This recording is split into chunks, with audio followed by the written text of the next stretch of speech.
Chat Sports is your NFL offseason headquarters as we have everything you need to know on the National Football League, from free agency to trades, counting you down all the way to the preseason. Lock us in. Subscribe now for free. Can we get 20 subs off today's video? Because if we can, we'll bring you even more NFL content than ever before. The latest happenings across the National Football League are right here on NFL Daily by Chat Sports. Subscribe now for free. We'll get started with today's show.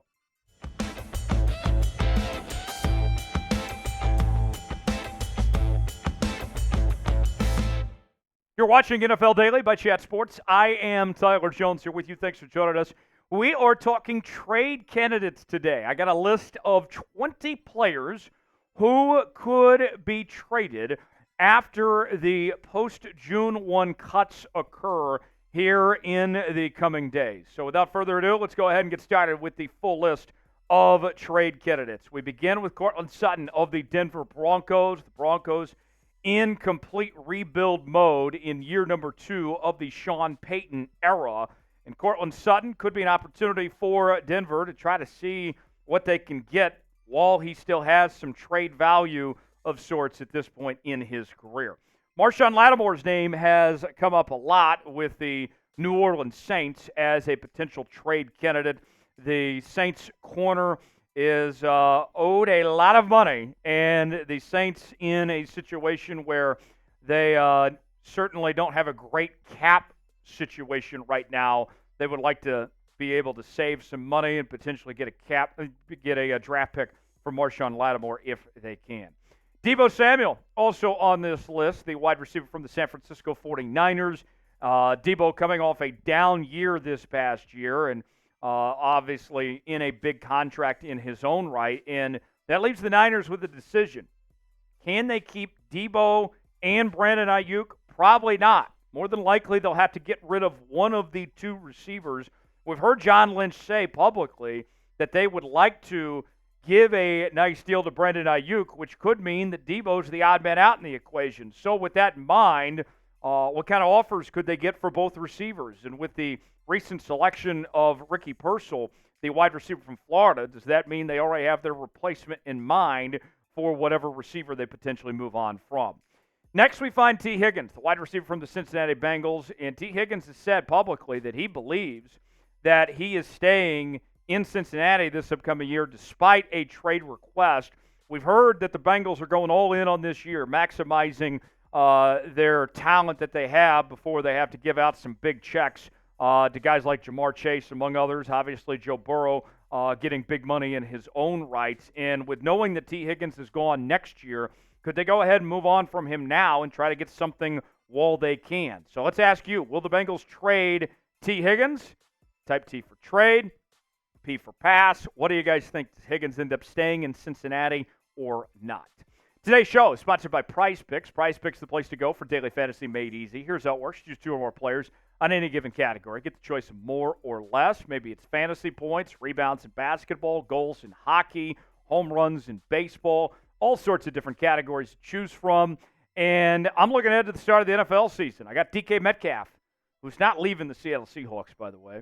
They have more than 1,025.5 receiving yards. I got Lamar Jackson, the reigning MVP, to have a big year in Baltimore with more than 3,600.5 passing yards. If I put $20 down, both these hit, that turns into $60 on Prize Picks. Play along with me. PrizePicks.com/SaleAtUs. Promo code SaleAtUs for that $100 deposit match on your first deposit. The link is in the comments and description of today's video. Prize Picks, proud partner of NFL Daily by Chat Sports. PrizePicks.com/SaleAtUs. James Conner at the running back position for the Arizona Cardinals. Another year older James Conner is, and the Cardinals, a rebuilding team. There are some teams that could use some running back help out there. Everybody obviously thinks of the Dallas Cowboys. That could be a possibility for Arizona potentially to move on from James Conner. The Raiders made some noise with their selection of Brock Bowers, the tight end from Georgia. And so does that mean Michael Mayer is the odd man out, or are they going to keep both tight ends? The Raiders potentially could listen to offers for Michael Mayer as potentially the odd man out in that equation. It's no secret the Pittsburgh Steelers are shopping Dan Moore Jr., their offensive tackle, who's already been replaced. And there are teams throughout the NFL looking for more help on the offensive line, looking for depth pieces. Dan Moore, more than likely not going to be wearing a Steelers uniform when the season begins. Another tackle on the list, Robert Hainsey of the Tampa Bay Buccaneers, also kind of the odd man out in the equation, as it appears that the Tampa Bay Buccaneers are likely to move on from him. Jonathan Allen also makes this list from the Washington Commanders. The Commanders have totally retooled their defense. We saw at the trade deadline last year, moving on from Montez Sweat and Chase Young, and now is it Jonathan Allen's turn to potentially get moved at this point in time with the money that he commands, still playing at an incredibly high level as well. Might be time for Washington to say goodbye to Jonathan Allen. Who is a player that will get traded before the season begins? Whether it's somebody that we've talked about on today's show, somebody we're about to talk about, or haven't. Weigh in the comments section. Give me a name that comes to mind that you think will be traded before the start of the season. Let's go to Seattle now. That's where we find Dre'Mont Jones. The Seahawks certainly regret the money they gave to Dre'Mont Jones last offseason. He's going to be the highest paid Seahawks defensive player this year at $18 million. And although the Seahawks would like to get rid of him, the problem is who's going to take on that contract? Who would be willing to pay Dre'Mont Jones? Seattle might ultimately be stuck with Dre'Mont Jones and try to give him another year with that money that he is owed.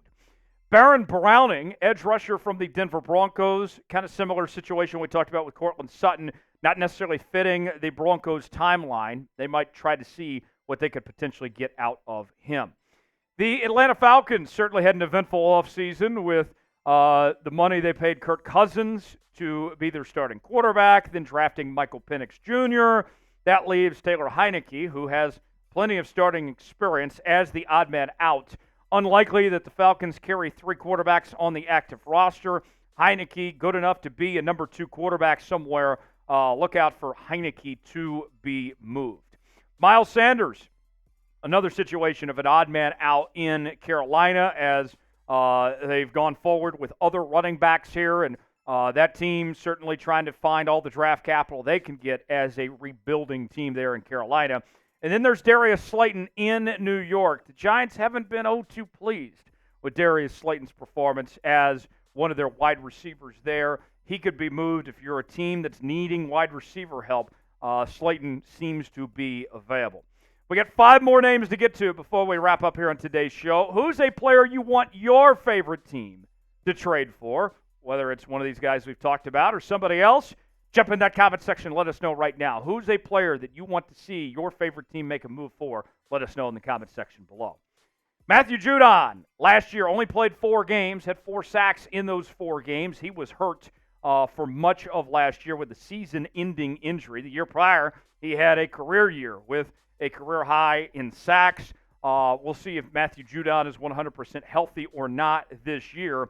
And on top of that, with Matthew Judon, looking at a guy that's an aging veteran now. The Patriots, towards the bottom of the league, they might try to see if they can get some draft capital out of a Judon trade right now. James Bradberry, the Philadelphia Eagles, coming off a very disappointing year last year. And we saw what the Eagles invested in the draft at the corner position. Bradberry looks to be the odd man out. And when it passed, the Eagles potentially caught him if they can't find a trade partner. Juju Smith-Schuster in New England after 1 year with the Patriots. Didn't really go the way the Patriots wanted to. He's being overpaid for the production that he's put up. Would not be surprised if New England moves on from him. Darren Waller. We've heard talks about retirement for Darren Waller, the New York Giants tight end. Certainly doesn't look like his old self that he was with the Las Vegas Raiders several years ago. The Giants might be in a position of trying to get something out of him while they can. And then there's Treylon Burks, who you could argue has been one of the most disappointing first-round picks in recent memory. He was brought in to be the replacement for A.J. Brown, if you will, and there's been such a lack of production from Treylon Burks that the Titans, with their new administration, could be looking to potentially move on from him and kind of reset things at the wide receiver position. That's the full list of all 20 trade candidates here on today's show. for more NFL coverage. Subscribe now to NFL Daily. We got you covered each and every day. YouTube.com/ChatSportsTV. I'm Tyler Jones. Thanks for joining us. We'll see you next time.